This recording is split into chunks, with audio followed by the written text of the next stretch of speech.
नमस्कार, मैं कृष्ण पूनिया शिक्षा एकेडमी नौहर के यूट्यूब चैनल पर आपका हार्दिक स्वागत करता हूं। आज अपने राजस्थान इतिहास के अंदर राजस्थान इतिहास का टॉपिक पढ़ेंगे और अपने बिल्कुल जीरो लेवल से आज अपने राजस्थान का इतिहास है वो शुरू करेंगे।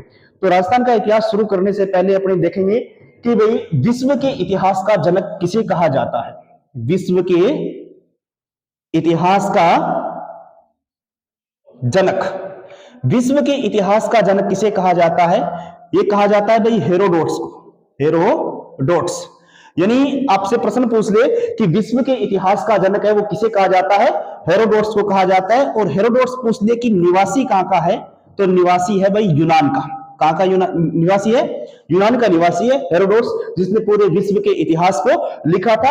और हेरोडोट्स की कई बार एग्जाम में पुस्तक पूछ लेता है, तो पुस्तक का नाम है वो है हिस्टोरिका।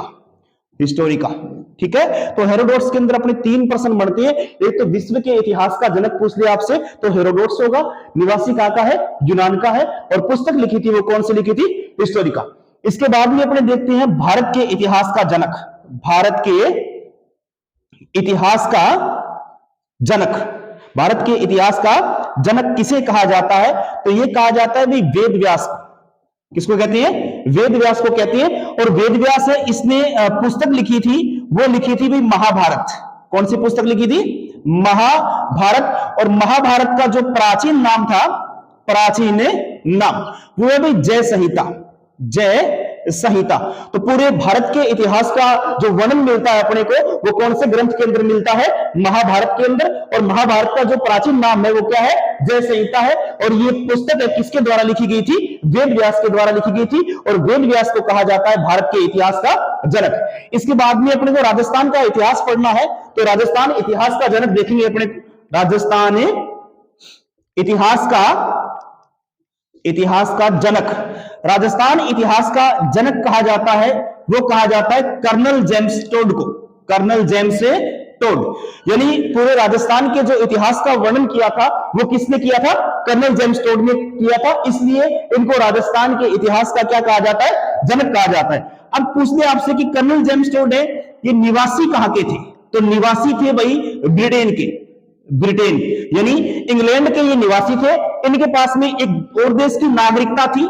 नागरिकता, तो नागरिकता थी वो थी स्कॉटलैंड। स्कॉटलैंड की नागरिकता थी, वो किसके पास में थी? कर्नल जेम्स टोड के पास में थी।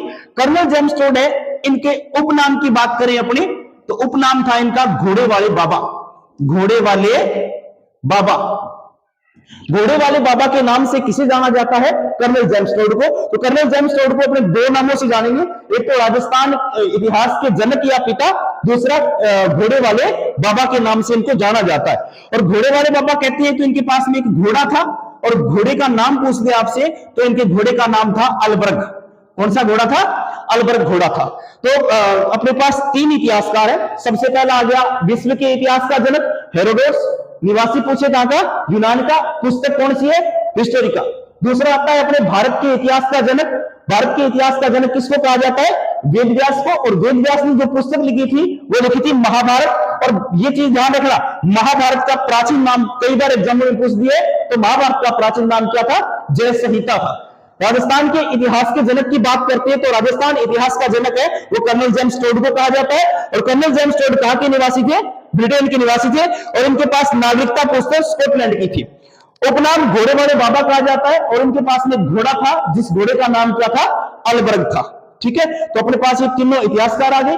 अब अपने देखते हैं राजस्थान इतिहास के अंदर कुछ बेसिक चीजें। और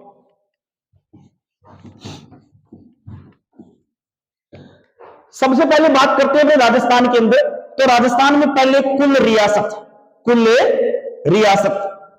रियासतें हुआ करती थी, वो हुआ करती थी 19। उसके बाद में देखेंगे अपने ठिकाने। ठिकाने थे भाई अपने पास 3, और एक था केंद्र शासित प्रदेश। केंद्र शासित प्रदेश। केंद्र शासित प्रदेशों की संख्या कितनी है? 1 है। तो ये पहले राजस्थान है अपना बंटा हुआ था रियासत में, ठिकानों में और केंद्र शासित प्रदेश के अंदर।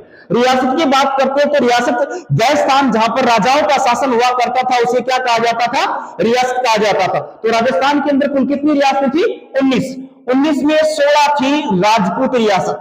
16 राजपूत रियासत, और इसके अंदर अपने बात करें तो दो थी जाट रियासत, जाट रियासत, और एक थी वो थी मुस्लिम रियासत, एक मुस्लिम रियासत। इस प्रकार से अपने राजस्थान के अंदर कुल 19 रियासतें थी, जिनमें 16 राजपूत रियासतें, 2 थी जाट रियासतें और एक क्या थी, मुस्लिम रियासतें। जाट रियासतों की अगर बात करते हैं तो एक नंबर पे आती है भरतपुर, भरतपुर, और दूसरी थी धौलपुर, भरतपुर और धौलपुर। ये अपने क्या थी, 2 जाट रियासतें थी। और एक रियासत की बात करते हैं तो मुस्लिम रियासत थी, वो थी टोंक, और टोंक को बसाया था अमीर खां पिंडारी ने, अमीर खां पिंडारी ने बसाया था। कब बसाया था, 1817 ईस्वी के अंदर इनको क्या किया गया था, बसाया गया था। तो 16 राजपूत रियासत, 2 जाट रियासत, जाट रियासतों के अंदर एक भरतपुर, दूसरी कौन सी, धौलपुर, एक मुस्लिम रियासत, मुस्लिम रियासत कौन सी, टोंक, और टोंक को बसाने वाला व्यक्ति कौन था, अमीर खां पिंडारी। पिंडारी ने कब बसाया था इसको, 1817 ईस्वी के अंदर।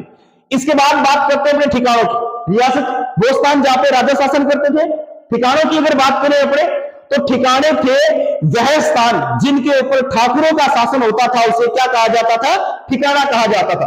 राजस्थान में कुल कितने ठिकाने थे, 3, जिसमें एक नंबर पे आता है निमराना, एक नंबर पे कौन सा आता है, निमराना। और निमराना पूछ लिया आपसे कहां पर था, तो निमराना भाई अलवर के अंदर है, ठीक है, अलवर में पहले था, अलवर में ही अब वर्तमान में है। 2 नंबर पे आता है, वो आता है कुशलगढ़, कुशलगढ़, कुशलगढ़ बांसवाड़ा के अंदर था, कुशलगढ़ कहां पे था, बांसवाड़ा के अंदर।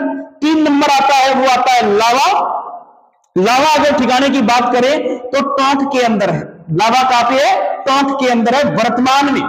यानी अगर सीधा प्रश्न पूछ ले, इंपोर्टेंट है लावा, ध्यान रखना, सीधा प्रश्न पूछ ले आपसे कि लावा ठिकाना वर्तमान में किस जिले का हिस्सा है, तो वर्तमान लगा हुआ है तो टोंक का होगा। अगर यही प्रश्न अगर आपसे पूछ ले कि एकीकरण से पहले, राजस्थान के एकीकरण से पहले लावा ठिकाना, लावा ठिकाना किस रियासत का भाग था भाई, तो जयपुर रियासत का भाग था। किसका था, जयपुर रियासत का। दोबारा से प्रश्न देख लो कि लावा ठिकाना वर्तमान में किस जिले में है, तो वर्तमान में टोंक में है, ठीक है। अगर प्रश्न पूछ ले कि लावा ठिकाना एकीकरण से पहले राजस्थान के अंदर कहां पर स्थित था, तो ये जयपुर के अंदर था, ठीक। केंद्र शासित प्रदेशों की बात करते हैं अपने, तो केंद्र शासित प्रदेश है वह स्थान जिनके ऊपर केंद्र सरकार का सीधा नियंत्रण होता है, उसे केंद्र शासित प्रदेश कहा जाता है, ठीक है। उस टाइम अपने अंग्रेजों का शासन हुआ करता था, तो अंग्रेजों का जिस स्थान पर सीधा नियंत्रण था उसे क्या कहा गया था, केंद्र शासित प्रदेश कहा गया था। केंद्र शासित प्रदेश की संख्या थी 1, और केंद्र शासित प्रदेश था वो था भाई अजमेर मेरवाड़ा, अजमेर मेरवाड़ा। एक इसकी उप शाखा हुआ करती थी, अजमेर मेरवाड़ा की एक उप शाखा थी, वो थी भाई माउंट आबू, माउंट आबू। यानी सीधा अगर प्रश्न पूछे आपसे कि केंद्र शासित प्रदेशों की संख्या कितनी थी, तो राजस्थान में एक कौन सी, अजमेर मेरवाड़ा, और एक इसकी क्या थी, उप शाखा थी माउंट आबू। ध्यान रखना, 6 महीने जब सर्दियों का टाइम होता था तो अंग्रेजों का केंद्र कहां पे था, अजमेर मेरवाड़ा। 6 महीने गर्मियों का टाइम हुआ करता था तब कहां पे था, माउंट आबू के अंदर। क्योंकि ध्यान रखना अंग्रेजों को सबसे ज्यादा गर्मी लगती थी, और माउंट आबू राजस्थान का सबसे ठंडा स्थान है, इसलिए उन्होंने अपना जो एक उप शाखा रखी थी वो कौन सी रखी थी, माउंट आबू रखी थी। तो ये इस प्रकार से अपना राजस्थान बंटा हुआ। एक बार फिर से देखो, अपने राजस्थान में कुल कितनी रियासतें थी, 19। 19 में 16 किनकी थी, राजपूतों की, 2 किनकी थी, जाटों की। और जाटों की रियासत पूछ दे तो एक तो थी भरतपुर और दूसरी कौन सी थी, धौलपुर। एक थी मुस्लिम रियासत, मुस्लिम कौन सी, टोंक, और टोंक को बसाने वाला व्यक्ति कौन था, अमीर खां पिंडारी, और अमीर खां पिंडारी ने। तो ठिकाने 3 थे। ठिकाने क्या थे, जिसपे ठाकुरों का सीधा नियंत्रण होता था उसे क्या कहा जाता था, ठिकाने। ठिकाने में नंबर 1 पे देखेंगे अपने निमराना, निमराना कहां पे है, अलवर के अंदर। 2 नंबर पे आता है कुशलगढ़, कुशलगढ़ कहां पे है, बांसवाड़ा के अंदर है। 3 नंबर पे आता है अपने लावा। ये अपने परीक्षा की दृष्टि से इंपोर्टेंट भी है कि लावा ठिकाना वर्तमान में किस जिले में है, तो वो टोंक के अंदर है। अगर पूछ ले आपसे कि लावा ठिकाना एकीकरण से पहले किस रियासत का भाग हुआ करता था, तो जयपुर रियासत का भाग हुआ करता था। केंद्र शासित प्रदेश की बात करते हैं अपने, तो एक था केंद्र शासित प्रदेश अजमेर मेरवाड़ा, एक इसकी उप शाखा थी वो कौन सी थी, माउंट आबू थी।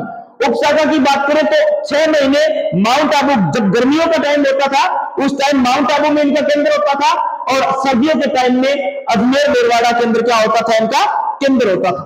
तो ये अपना बेसिक है राजस्थान के अंदर। तो अगर आपको क्लास पसंद आई है तो इसको लाइक और शेयर करें, और आगे अपने राजस्थान इतिहास है वो ऐसे ही कंटिन्यू क्लासें रहेंगी। धन्यवाद।